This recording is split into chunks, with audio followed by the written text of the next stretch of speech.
একটা মজার হাদিস শোনাই। আনাস রাদিয়াল্লাহু তাআলা আনহু, রাসূল সাল্লাল্লাহু আলাইহি ওয়াসাল্লামের খাদিম, তাই না?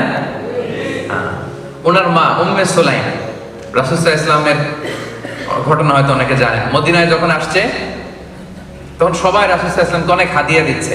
কেউ এটা দেয়, কেউ জামা দেয়, কেউ অর্থকড়ি দেয়, কেউ খেজুর দেয়, এক একজন এক একটা দিচ্ছে। তো উম্মে সুলাইম খুব গরিব ছিলেন, দেওয়ার মতো কিছু নাই, কিন্তু মক্কা থেকে মদিনায় নবী আসছে, কি দিবে? মনটা তো ফেটে যায়, দিতে মনে চায়। গেলেন, ছোট্ট আনাসকে হাতে নিয়ে গেলেন, যে বলেন ইয়া রাসূলুল্লাহ, সবাই আপনারা হাদিয়া দেয়, আমি হাদিয়া দেওয়ার মতো এমন কিছুই আমার নাই। আমার একটা ছোট্ট ছেলে আছে আনাস, এই আনাসরে আমি আপনারা হাদিয়া দিয়ে দিলাম। খোয়াই দিমুকা আনাস, ওরে খাদেম হিসেবে রাখলেন। বেশি কিছু করতে পারবো না, আপনার ওযুর পানিটা এনে দিবে, আপনার জামাটা রেখে আসবে, মেসওয়াকটা নিয়ে পিছনে পিছনে ঘুরবে। আল্লাহু আকবার! কি ব্লেসড সাহাবী ছিলেন, রাসূল সাল্লাল্লাহু আলাইহি ওয়াসাল্লামের খাদেম হতে পেরেছেন। এবার শুনুন ওনার জীবনে কি বরকত নেমে আসছে। তো ওই সুযোগে মা একটু রাসূল সাল্লাল্লাহু আলাইহি ওয়াসাল্লামের কাছে দোয়াও চেয়ে নিয়েছে, যে বলেছে রাসূলুল্লাহ, খাদিমুকা আনাস উদউল্লাহ লাহু, তার তো খাদেম এসে দিয়ে দিলাম, তার জন্য আপনি একটু দোয়া করে দিন। রাসূল সাল্লাল্লাহু আলাইহি ওয়াসাল্লাম দোয়া করলেন। এক নাম্বার বলেন আল্লাহুম্মা আকসির মালাহু ওয়া ওয়ালাদাহু, হে আল্লাহ আপনি আনাসের সম্পদেও বরকত দিন, সন্তানেও বরকত দিন। ওয়া বারিক লাহু ফিমা আ'তাইতাহু, আর আপনি যা দিবেন আল্লাহ এটাতে একটু বরকত দিয়ে দিন। রাসূলুল্লাহ সাল্লাল্লাহু আলাইহি ওয়াসাল্লাম স্বয়ং দোয়া করছেন, আল্লাহ যা দিয়েছেন বা দিবেন বরকত দিয়ে দিন। কি বরকত হয়েছে শুনেন।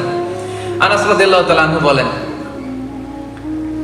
ওনার জীবনে এই বরকতের কারণে ওনার সব মিলে সন্তান হয়েছে 82 জন। ওই যে রাসূল সাল্লাল্লাহু আলাইহি ওয়াসাল্লাম মুখ দিয়ে বের হয়ে গেছে, আল্লাহ সন্তানে বরকত দিয়ে দিন। ছেলে মেয়ে কজন হয়েছে? 82। আপনার কয়জন? হ্যাঁ, আমাদের কয়জন বর্তমান সময়ে? আল্লাহু আকবার, 2 জন 4 জন, এই তো আমাদের ফ্যামিলি, তাই না? 82 জন, 80 জন ছেলে, 2 জন মেয়ে। বারাকা, বরকতের কি পাওয়ার দেখেন। এরপর আনাস রাদিয়াল্লাহু তাআলা আনহু বলতেন, রাসূল সাল্লাল্লাহু আলাইহি ওয়াসাল্লামের দোয়ার বরকতে মদিনাতে অন্যদের মতো আমারও খেজুর বাগান ছিল। সবার খেজুর বাগানে বছরে খেজুর হতো একবার, আমার খেজুর বাগানে বছরে খেজুর হতো 2 বার। রাসূল সাল্লাল্লাহু আলাইহি ওয়াসাল্লামের বরকতের দোয়া। এজন্য বরকতের জন্য দোয়া চাইতে হয়। আল্লাহ আমাদের জীবনে আপনি যা দিয়েছেন তাতে আপনি বরকত ঢেলে দিয়ে। সবাই আওয়াজ করে পড়েন আমিন। বিশেষ করে কোনো নিউ কাপল বিয়ে করে রাসূল সাল্লাল্লাহু আলাইহি ওয়াসাল্লামের কাছে আসলে রাসূল সাল্লাল্লাহু আলাইহি ওয়াসাল্লাম বরকতের দোয়া করতেন। নতুন কেউ আসলে রাসূল সাল্লাল্লাহু আলাইহি ওয়াসাল্লাম দোয়া করতেন, বারাকাল্লাহু লাকুমা ওয়া বারাকা আলাইকুমা ওয়া জামাআ বাইনাকুমা ফি খাইর। আল্লাহ তোমাদের দুজনের মধ্যে বরকত দেয়, বরকতের উপর তোমাদেরকে একত্রিত রাখো। নতুন স্বামী স্ত্রী আসলেই তাদের জীবনে যেন এই দাম্পত্য জীবন যেন বরকতময় হয়, রাসূল সাল্লাল্লাহু আলাইহি ওয়াসাল্লাম এই দোয়াটা করে দিতেন। পারবেন না এই দোয়াটা করতে? সুন্নাহর সাথে থাকি আমরা, সুন্নাহর সাথে থাকলে বরকত পাবো। এই দোয়াটা মুখস্থ করে নেবেন, বারাকাল্লাহু লাকুমা ওয়া বারাকা আলাইকুমা ওয়া জামাআ বাইনাকুমা ফি খাইর। এই দোয়াটা করবেন। এবং মদিনাতে যখন সিজনের প্রথম খেজুরটা আসতো, প্রথম ফলটা আসতো, আনসারী সাহাবারা এই খেজুরের থোকা নিয়ে রাসূল সাল্লাল্লাহু আলাইহি ওয়াসাল্লামের কাছে আসতেন, যাতে রাসূল সাল্লাল্লাহু আলাইহি ওয়াসাল্লাম দোয়া করে দেয়। রাসূল সাল্লাল্লাহু আলাইহি ওয়াসাল্লাম দোয়া করতেন, আল্লাহুম্মা বারিক লানা ফি সামারিনা, আল্লাহ আমাদের মদিনার ফলে বরকত দিয়েন, মদিনার ফল ফসলে বরকত দিয়েন। ওয়া বারিক লানা ফি মাদিনাতিনা, আল্লাহ আমাদের মদিনা শহরে বরকত দিয়েন। সুবহানাল্লাহ। এই বরকতের প্রভাব কি মদিনায় গেলে বুঝবেন। মদিনার মাটিতে বরকত, মদিনার বালুতে বরকত, মদিনার বাতাসে বরকত, কারণ এই বাতাসে মিশে আছে বিশ্বনবীর ঘ্রাণ। সুবহানাল্লাহ পড়েন।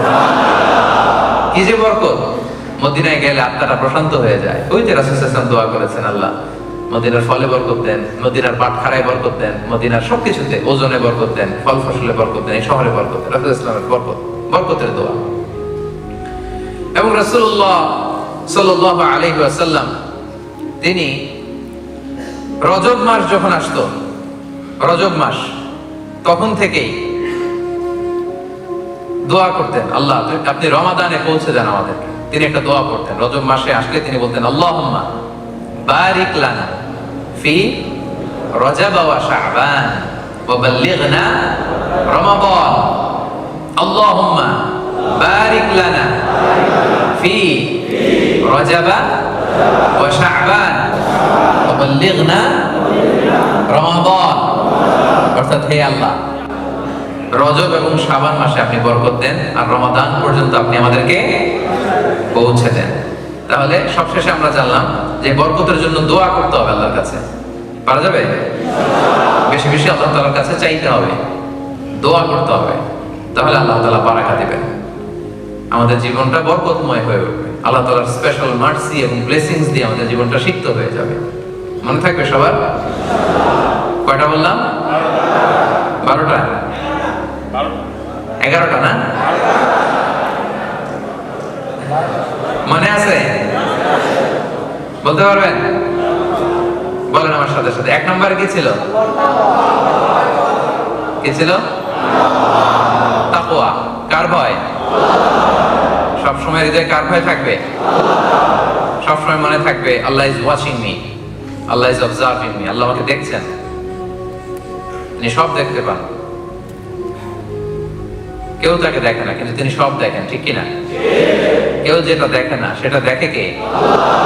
সেটা আল্লাহ তাআলা দেখেন। তাহলে আল্লাহর ভয় যদি জীবনে থাকে, বারাকা নেমে আসবে। 2 নাম্বার, অ্যাটাচমেন্ট উইথ দা কোরআনের সাথে অ্যাটাচমেন্ট বাড়াবেন। যারা কোরআন পড়তে পারেন না তাসবিহের সাথে, তারা শুরুতে রিডিং পড়াটা শিখবেন, তেলাওয়াতটা শিখবেন ইনশাআল্লাহ বলেন। যারা তেলাওয়াত করতে পারেন তারা কোরআনের অর্থ শিখবেন। পারা যাবে? যারা অর্থ পড়তে আরম্ভ করেছেন তারা আরবিক ল্যাঙ্গুয়েজ শিখবেন, তাতে করে কোরআনের আয়াতগুলো, হাদিসগুলো সবগুলো অর্থ আপনি বুঝতে পারেন সালাতে। কোরআনের সাথে সম্পর্ক থাকলেই জীবনে বারাকা নেমে আসে। 3 নাম্বার, ফলোইং সুন্নাহ। সুন্নাহ মেনে চলা জীবনের প্রতিটি ক্ষেত্রে। বিষ্ণু ইসলাম আমাদের জন্য model, an excellent model to follow। আমরা যেন ফলো করি খাওয়ার ক্ষেত্রে, ঘুমানোর ক্ষেত্রে, ব্যবসায়, বিয়ে শাদীতে, সামাজিক কাজে, রাষ্ট্রীয় কাজে, সব কাজে নবীর সুন্নাহ আছে যেখানে, বারাকা আছে। তারপরে বেশি বেশি কি পড়া? ইস্তেগফার করলে জীবনে বারাকা নেমে আসে। পড়বেন তো বেশি বেশি? আচ্ছা, তারপর একটা কি করা? দান করা, চ্যারিটি, ডোনেশন। দানকারীকে আল্লাহ তাআলা বড্ড পছন্দ করেন, বড্ড বেশি পছন্দ করেন আল্লাহ তাআলা। শুধু বাড়াতে থাকেন, শুধু বাড়াতে থাকেন, এজন্য দিলে কমে না। দানকারী কিয়ামতের দিন আমলনামা দেখে বিশ্বাসই করতে পারবে না যে সে এত এত দান করেছিল, কারণ আল্লাহ তাআলা বাড়াবেন। বাড়িয়ে গরুর মালিক যখন, গাভী যখন বাচ্চা দেয়, বাচ্চাটা খাইয়ে দাইয়ে পেলে বসে বড় করে না, আল্লাহ তাআলা আপনার এই ছোট্ট দানকে পেলে বসে বড় করে পাহাড়ের সমান করে আপনার আমলনামায় ঢুকিয়ে দিবেন।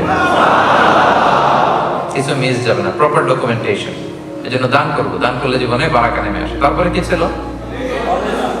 হ্যাঁ, গ্রেটফুলনেস। হ্যাঁ, কৃতজ্ঞতা বোধ। কৃতজ্ঞতা বোধ যার মধ্যে থাকে তার জীবনে বারাকা আসে।